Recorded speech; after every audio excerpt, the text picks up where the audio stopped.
Welcome back, students. So, in the last session, we have started the disorder of muscles,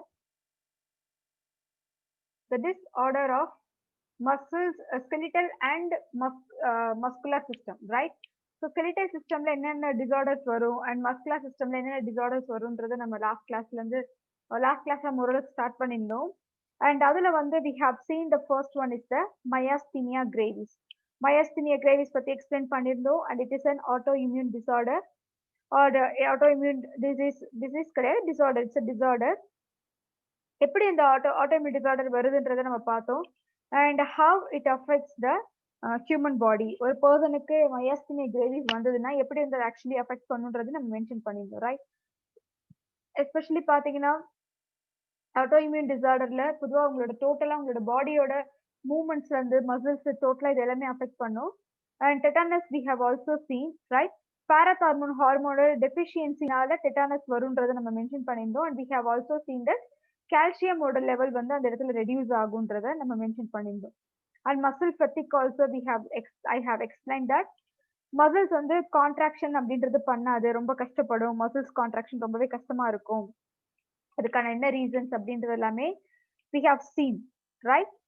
so அதுக்கடுத்து பார்த்தீங்கன்னா like how it lack of எப்படி ஒரு ஏடிபியோட ATP கம்மியாகும் போது நம்ம muscle ஃபெட்டிக் வரும்.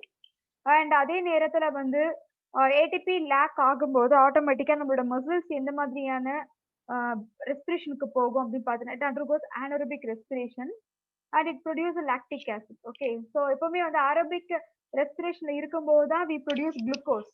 Okay, குளுக்கோஸ்ல நமக்கு பிரேக் டவுன் பண்ணுவோம் நம்ம. ஆனா அதே மசில் ஒரு anaerobic respiration போகும்போது பாத்தீங்கன்னா லாக்டிக் ஆசிட அக்குமுலேட் பண்ண ஆரம்பிக்கும். எந்த இடத்துலன்னு பாத்தீங்கன்னா நம்மளோட மசில்ஸ்ல. ஓகே, ஸோ அதனால it is one of the anaerobic break down அப்படின்னு நம்ம சொல்லலாம். And the next condition is called atrophy. So அட்ரோஃபில என்ன கொடுத்துருக்காங்க, அட்ரோஃபினா என்ன அப்படின்னு பாத்தீங்கன்னா ஆக்சுவலா சிம்பிளா நம்ம சொல்லணும்னு பாத்தீங்கன்னா நம்மளோட அந்த மசில் அப்படின்றது கொஞ்சம் கொஞ்சமா ரெடியூஸ் ஆயிட்டு வருது அப்படின்னு நம்ம சொல்லலாம். that condition is called as is atrophy. Okay, அதுதான் நம்ம அட்ரோஃபின்ற கண்டிஷன் நம்ம சொல்றோம். இதுக்கு என்ன எக்ஸ்பிரஷன் கொடுத்துருக்காங்கன்றத நம்ம பார்க்கலாம். Decline or cessation. டிக்ளைன்னா கம்மியாகிறது, செசேஷன்னா கொஞ்சம் கொஞ்சமா அரிச்சிட்டு வருது. Okay, cessation of muscular activity results in the condition called atrophy, which results in the reduction in the size of the muscle and makes the muscle to become weak, which occurs with the lack of usage as in chronic bedridden patients.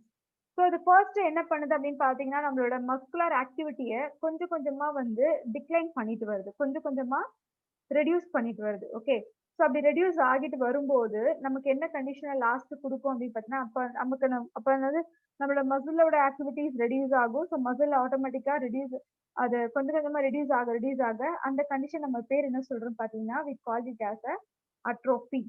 Okay, so atrophy condition நம்ம reach ஆகும்போது நம்ம பாடியில என்ன வரும் அப்படின்னா நம்மளோட size of the muscle, அப்ப அந்த பர்சனோட பாடியில இருக்கக்கூடிய மசில் எல்லாமே வேஸ்டேஜ் ஆகும் அப்படின்னு நம்ம சொல்லலாம். வேஸ்டேஜ் இன் த சென்ஸ் அவங்கள இருக்கக்கூடிய அந்த நம்ம பாடியில இருக்கக்கூடிய ஆர்ம்ஸ் மசிலா இருக்கலாம், இல்ல தை மசில்ஸா இருக்கலாம், நம்ம பாடி மசில்ஸா இருக்கலாம். நம்ம பாடியில மசில்ஸ் எங்கெல்லாம் அக்குமுலேஷன் ஆகும் நமக்கு தெரியும், ரைட்?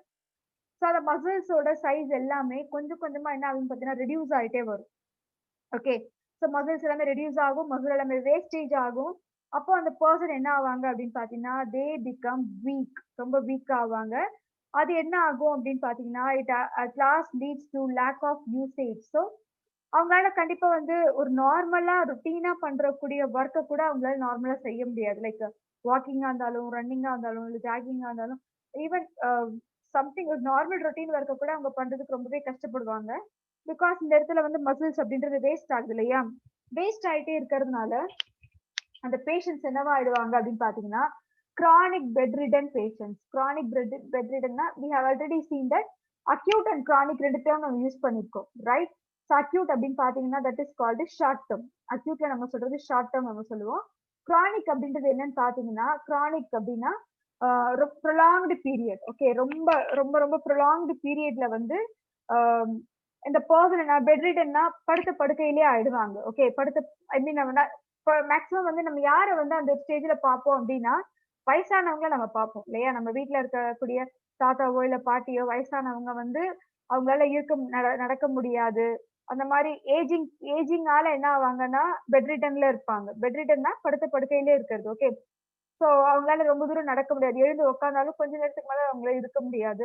அந்த மாதிரி ஒரு கண்டிஷன் இந்த பெர்சன்ஸ்க்கு கொண்டு போயிடும். Okay. That is called as an atrophy.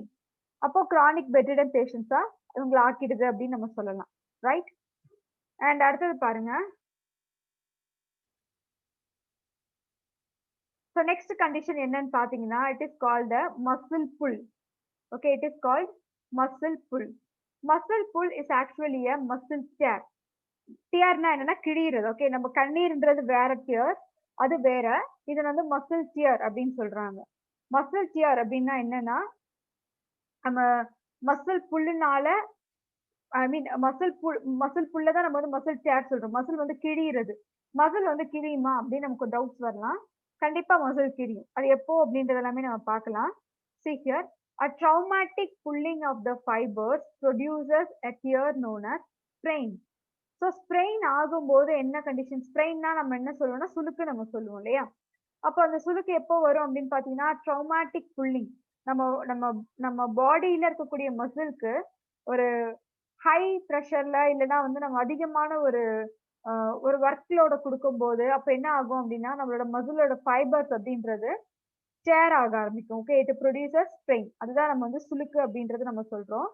And இதான் வந்து நம்ம ஸ்ப்ரெயின் அப்படின்னு நம்ம சொல்லலாம். This can occur due to sudden stretching of muscle beyond the point of elasticity. இது எதனால நடக்கும் அப்படின்னு பார்த்தீங்கன்னா, சடன் ஸ்ட்ரெச்சிங் நம்மளோட மசில் வந்து சடனா அ அ இது இது வந்து நெறைய பேருக்கு நம்ம நெனச்சிருக்கலாம். அதாவது நார்மலா நம்ம மசிலுக்கு ஒரு எலாஸ்டிசிட்டி இருக்கும். ரைட்? அ ஒரு சர்டைன் லிமிட் இருக்கும். நமக்கு நம்ம உடம்புல இருக்கக்கூடிய எல்லா மசில்ஸ்க்குமே சர்டைன் லிமிட் ஆஃப் எலாஸ்டிசிட்டின்றது கண்டிப்பா இருக்கும். அந்த சர்டைன் லிமிட் ஆஃப் எலாஸ்டிசிட்டிய நம்ம தாண்டும்போது என்ன ஆக ஆரம்பிக்கும் அப்படின்னு பார்த்தீங்கன்னா, கண்டிப்பா அந்த மசில் வந்து தாங்காது. இதுதான் நான் உங்களுக்கு ஆல்ரெடி மென்ஷன் பண்ணியிருந்தேன். இப்போ ஜிம்க்கு போய் எக்சர்சைஸ் பண்றவங்க, பாடி பில்ட் எல்லாமே பண்ணணும் அப்படின்னு நினைக்கிறவங்க, எடுத்த உடனே வந்து 10 கேஜி வெயிட் அப்படியே தூக்கக்கூடாது. ரைட்? ஸோ என்ன பண்ணணும் அப்படின்னா, கிராஜுவலா அவங்களோட வெயிட்ட அவங்க அவங்க வெயிட் லிஃப்ட் பண்ற அந்த வெயிட்ட வந்து கொஞ்சம் கொஞ்சமா இன்கிரீஸ் பண்ணணும்ன்றதையும் நம்ம சொல்லியிருந்தோம் இல்லையா? கொஞ்சம் கொஞ்சமா இன்கிரீஸ் பண்ண தான் என்ன ஆகும் அப்படின்னா, நம்ம பாடி அந்த அந்த வெயிட்டுக்கு வந்து தகுந்த மாதிரி நம்ம மசில வந்து எலாஸ்டிசிட்டி கண்டிஷனுக்கு கொண்டு போகும். ஓகே. அக்ளிமடைஸ் பண்ணும். நம்ம பாடிய தகுந்த மாதிரி மாத்தும். சடனா வந்து எடுத்த உடனே வந்து ஒரு 15 கேஜி ஆர் 20 கேஜி நம்ம வந்து லிஃப்ட் பண்றோம் அப்படின்னா என்ன ஆக ஆரம்பிக்கும்னா, நம்ம மசிலோட எலாஸ்டிசிட்டிக்கு அது பியாண்ட் த லிமிட் மாதிரி இருக்கும். அது அந்த லிமிட்ட தாண்டின ஒரு வெயிட் அது. ஸோ சடனா அத அந்த அளவுக்கு தூக்கும்போது என்ன ஆக ஆரம்பிக்கும் அப்படின்னு பார்த்தீங்கன்னா, ஆட்டோமேட்டிக்கா நம்மளோட மசில் அப்படின்றது டேர் ஆக ஆரம்பிக்கும். ஓகே. அதான் இங்க குடுக்குறாங்க. இது எப்போ நடக்கும் அப்படின்னா, சடனா வந்து நம்ம ஸ்ட்ரெச் பண்ணும்போது. சில நேரத்துல நீங்களே வந்து காலையோ, கையோ வந்து நம்ம நார்மலா இப்படி இழுத்து விடுவோம். அப்படி இழுக்கும்போது பார்த்தீங்கன்னா, சில நேரத்துல நமக்கு ஸ்ட்ரெயின் வந்திருக்கும். நீங்க நல்லா அப்சர்வ் பண்ணி பார்த்தா தெரிஞ்சிருக்கும். அது எதனால அப்படின்னு பார்த்தீங்கன்னா, பிகாஸ் நம்மளோட மசிலான எலாஸ்டிசிட்டினா நம்ம வந்து அந்த பியாண்ட் லிமிட்க்கு நம்ம போயிருப்போம். ஓகே. அந்த பியாண்ட் லிமிட்க்கு போகுறதுனால இட் காசஸ் தட் ஸ்ப்ரெயின் அப்படின்ற ஒரு கண்டிஷன குடுக்கும் அப்படின்னு நம்ம சொல்லியிருக்காங்க. Back pain is a common problem caused by muscle pull. So muscle pull back pain நம்ம பாடியில வரக்கூடிய பேக் பெயின் அப்படின்றது எதனால வரும்னு பார்த்தீங்கன்னா, it is caused by muscle pull. ஒரு மசில் புல்லால வரக்கூடிய ஒண்ணுதான் வந்து back pain. Okay. Due to improper posture with static sitting for long hours. Especially பார்த்தீங்கன்னா, யாருக்கு வந்து இந்த பேக் பெயின்லாம் அதிகமா வரும் அப்படின்னா, நம்ம சரியா சரியா வந்து ஒரு ஒரு ஒர்க் ஒர்க் பண்ற பிளேஸ்ல சரியான ஒரு சிட்டிங் பொசிஷன் இருக்காது. எஸ்பெஷலி இந்த சாஃப்ட்வேர் ஜாப் பண்றவங்க, சாஃப்ட்வேர் இன்ஜினியர்ஸ் இல்லன்னா வந்து இந்த கம்ப்யூட்டர் முன்னாடியே வந்து பிகாஸ் நம்ம ஸ்டூடண்ட்ஸ் அப்படின்னு சொல்லும்போது நீங்க உட்கார்ந்திருந்தாலும் at least you do have some physical activity.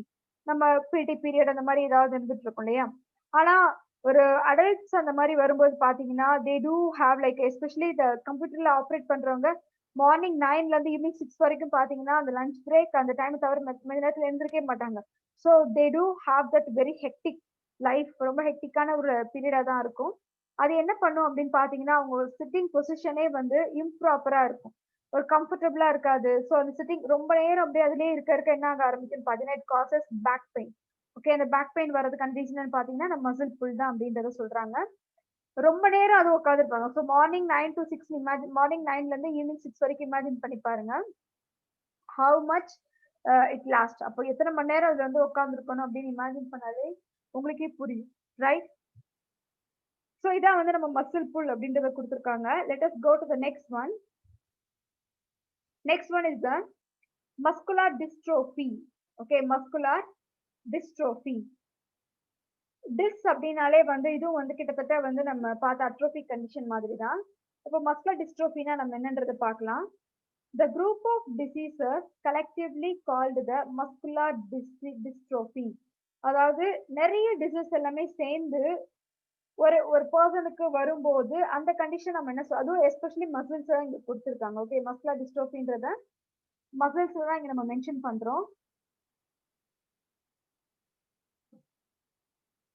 Okay, are associated with the progressive degeneration of skeletal muscle fibers, weakening the muscles, leading to death from lung or heart failure.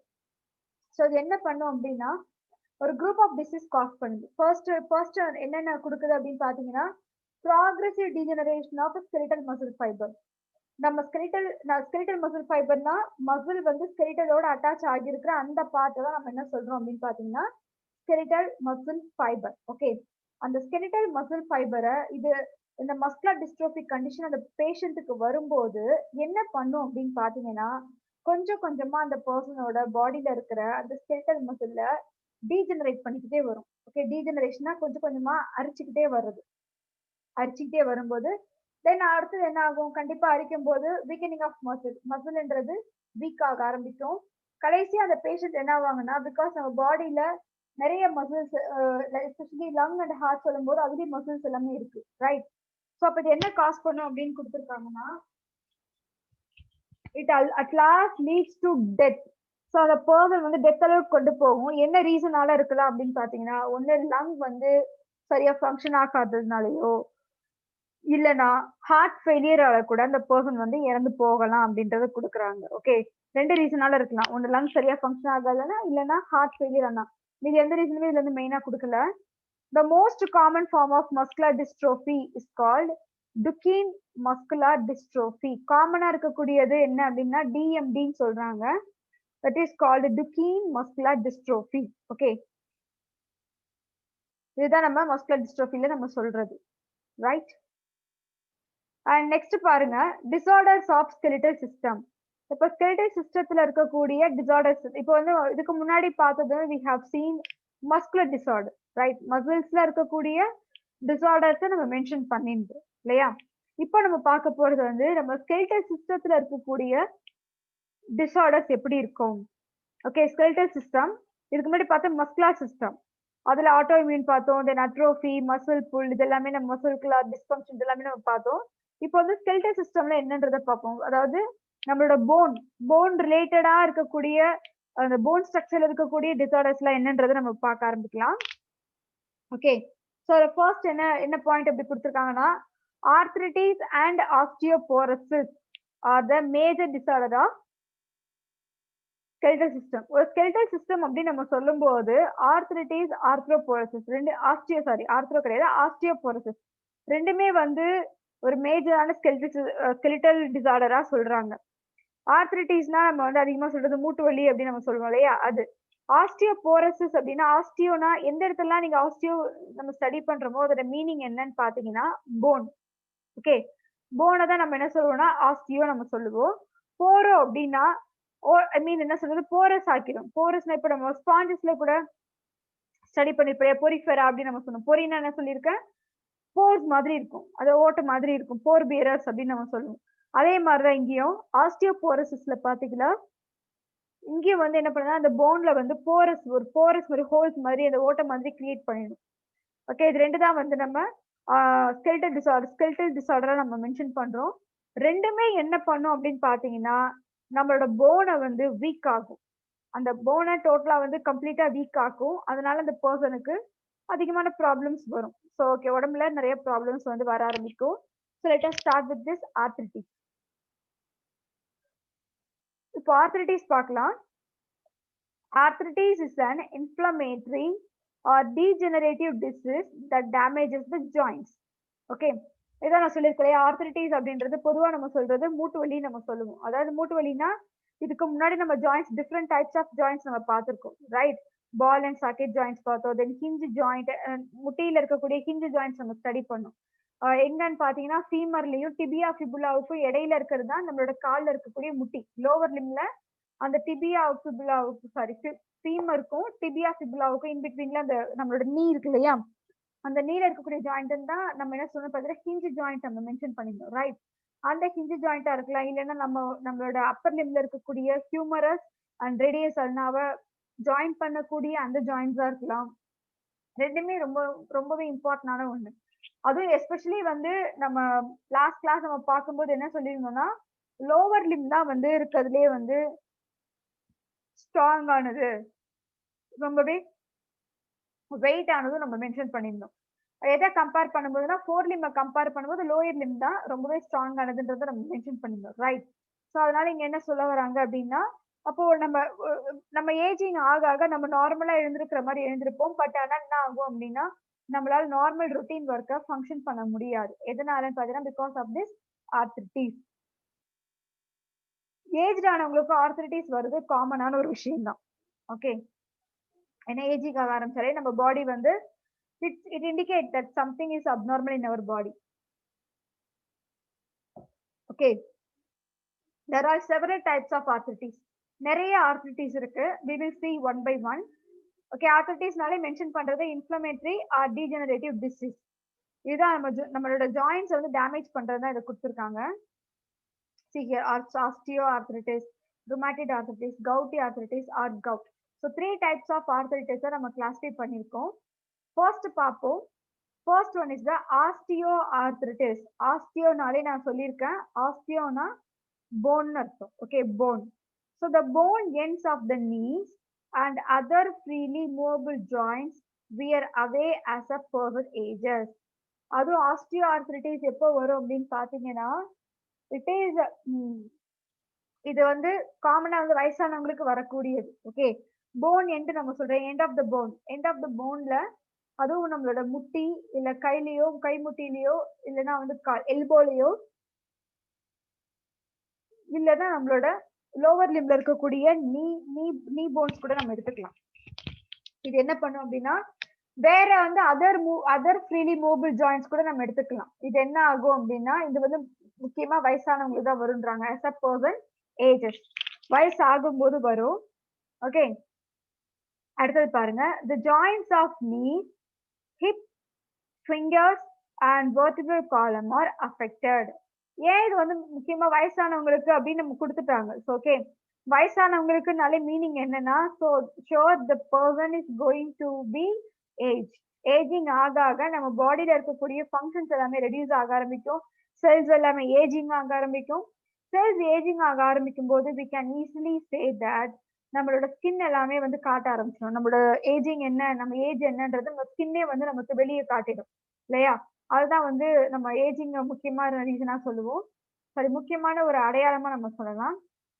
அதே மாதிரி இந்த osteo arthritis சொல்லும் போது இது என்னென்ன cos பண்ணு பாத்தீங்கன்னா நம்மளோட ஜாயிண்ட்ஸ், நம்ம நீயோட ஜாயிண்ட்ஸ்ல ஹிப் ரீஜன் இருக்கு, பெல்விக் ரீஜன் ஆகட்டும், இல்லை நம்மளோட ஃபிங்கர்ஸ் ஆகட்டும், நம்மளோட வெர்டிபிள் காலம் ஆகட்டும், இது எல்லாமே அஃபெக்ட் ஆகும். ஸோ இட் காஸ் பெயின் அப்படின்றத காஸ் பண்ண ஆரம்பிக்கும். வயசானதுக்கு அப்புறம் நம்ம எழுந்திருந்தாலும் எழுந்து உட்கார்றதுக்கே நமக்கு வந்து பெயின் ஆக ஆரம்பிக்கும், முதுகு எல்லாமே வலிக்க ஆரம்பிக்கும். இதோட ரீசன் என்ன அப்படின்னு பாத்தீங்கன்னா due to this osteo arthritis. Okay, osteo ஆர்த்ரிட்டிஸ்னால தான் ரீசன் அப்படின்றத கொடுக்குறாங்க.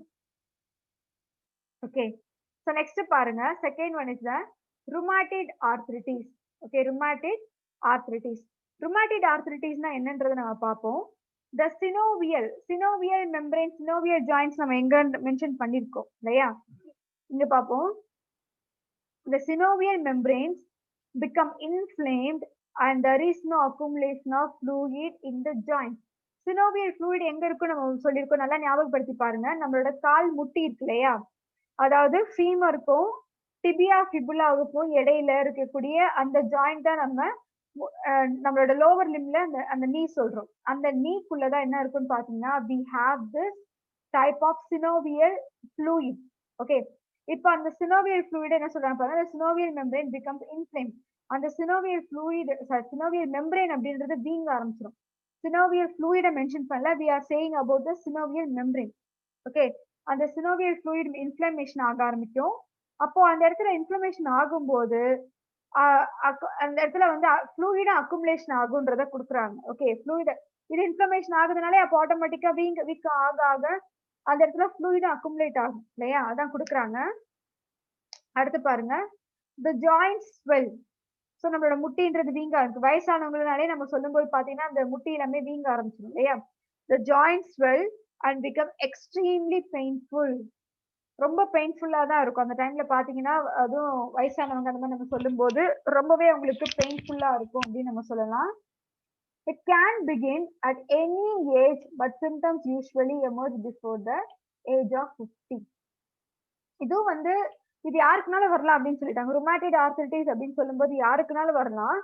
ஆனா என்ன ஒண்ணு அப்படின்னு பாத்தீங்கன்னா, இது வந்து பொதுவாவே வந்து அதோட சிம்டம்ஸ் எல்லாமே before the age of 50.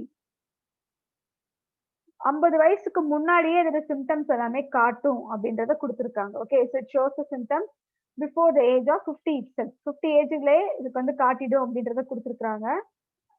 Right, so next பாருங்க. நெக்ஸ்ட் என்ன அப்படின்னு பாத்தீங்கன்னா, கவுட்டி ஆர்த்ரைட்டிஸ் ஆர் கவுட் நம்ம ஸ்டடி பண்ணிருப்போம். இது வந்து எந்த இடத்துல இது அதிகமா இருக்கும் பாத்தீங்கன்னா, இது வந்து கிட்டத்தட்ட வந்து synovial joints தான் டெபாசிட் ஆகுன்றாங்க. ஸோ டெபாசிட் அப்படின்னா something is going to deposit in this region. அது என்னன்றதை நம்ம பார்க்கலாம். கவுட்டின்னு சொல்றதை விட இது வந்து காமனா என்ன சொல்லுவாங்கன்னா கவுட்ன்னு தான் மென்ஷன் பண்ணுவாங்க. ஓகே, கவுட் அப்படின்னு சொல்லுவோம். Inflammation of joints. ஸோ இங்கே வந்து ஜாயின்ஸ் தான் மென்ஷன் பண்ணிருக்காங்க. Inflammation of joints due to accumulation of uric acid crystals or inability to excrete it. So, excuse me.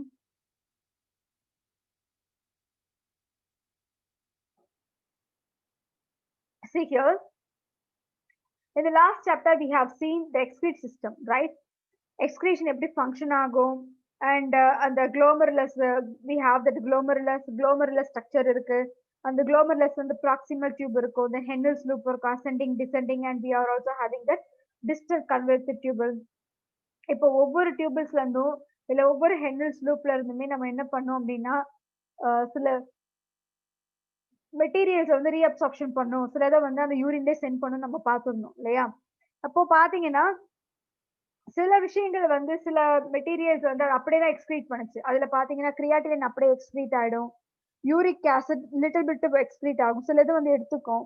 அப்ப இங்க என்ன கொடுக்குறாங்க அப்படின்னு பாத்தீங்கன்னா, நம்மளோட பாடியில ஓகே, அதாவது வெளியே எக்ஸ்கிரீட் ஆகணும், இந்த யூரிக் ஆசிட் அப்படின்றது நம்ம பாடியில இருந்து எக்ஸ்கிரீஷன் ஆகணும். ஆனா இவங்க என்ன பண்றாங்க அப்படின்னு பாத்தீங்கன்னா, எக்ஸ்கிரீஷன் ஆகாம நம்ம பாடியிலே சேர்றாங்க. ஓகே, யூரிக் ஆசிட் எதுன்னு பாத்தீங்கன்னா யூரிக் ஆசிட்.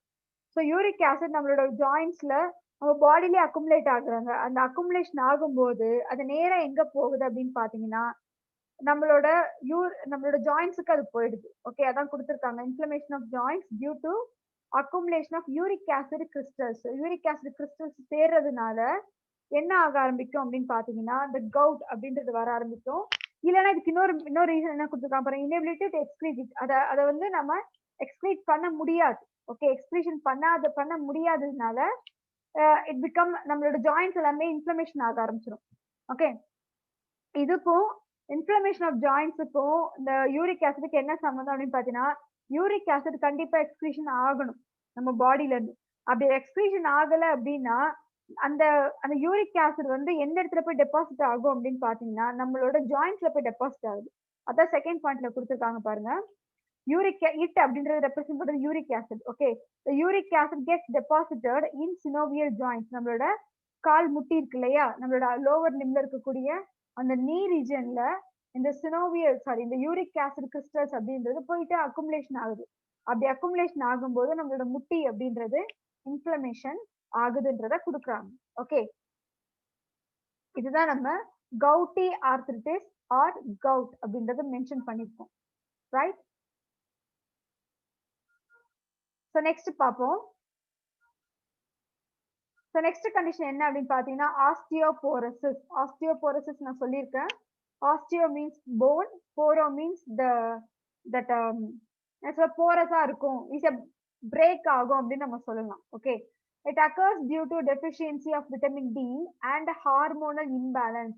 எப்போ வந்து ஒரு போன் வந்து ரொம்ப பிரேக் ஆகுற அளவுக்கு போகுது அப்படின்னு பாத்தீங்கன்னா அதுக்கு 2 ரீசனா இருக்கும்னு சொல்லியிருக்காங்க. ஒண்ணு பாத்தீங்கன்னா நமக்கு இந்த விட்டமின் டி எங்க இருந்து கிடைக்கும்னு பாத்தீங்கன்னா ஃப்ரம் த சன்லைட். ஓகே, இப்போ நம்ம ஹீமோகுளோபின் பிக்மெண்ட் நம்ம சொல்றோம் இல்லையா, பிக்மெண்ட் என்ன பண்ணும் நம்ம சொல்லியிருந்தோம். பிக்மெண்ட் ஆக்சுவலி சன்லைட்ல சாரி அந்த குளோரோஃபில் அப்படின்ற பிக்மெண்ட் சன்லைட்ல இருந்து வர அந்த கிரீனை மட்டும் எடுத்து அப்படியே அது எமிட் பண்ணுது. அதை அப்படியே எடுத்து அதை எமிட் பண்றதுனால இட் அப்பியர்ஸ் அஸ் கிரீன், அந்த கலர் எல்லாமே கிரீன் கலரா நமக்கு தெரியுது. அதே மாதிரி நம்ம பாடிலையும் அந்த கலர், அந்த ரெட் கலரை மட்டும் நம்ம பாடி வந்து எமிட் பண்றதுனால நம்மளோட பிளட்டோட கலர் அப்படின்றது என்னவா தெரியுதுன்னு பாத்தீங்கன்னா it appeared as a strawberry red கலர்ல நமக்கு தெரியுது. ரைட், இங்க விட்டமின் டின்றது நம்ம பாடிக்கு ரொம்பவே முக்கியமான ஒன்று. Okay, vitamin D and this calcium, இது ரெண்டுமே போன்ல இருக்கக்கூடிய கால்சியமும் விட்டமின் டியும் ரெண்டுமே இன்டர்லேட் ஆனவங்க. இன்டர்லேட் அப்படின்னா என்னன்னு பாத்தீங்கன்னா actually let me explain here. So vitamin டியும் ஓகே பிளஸ் கால்சியம்,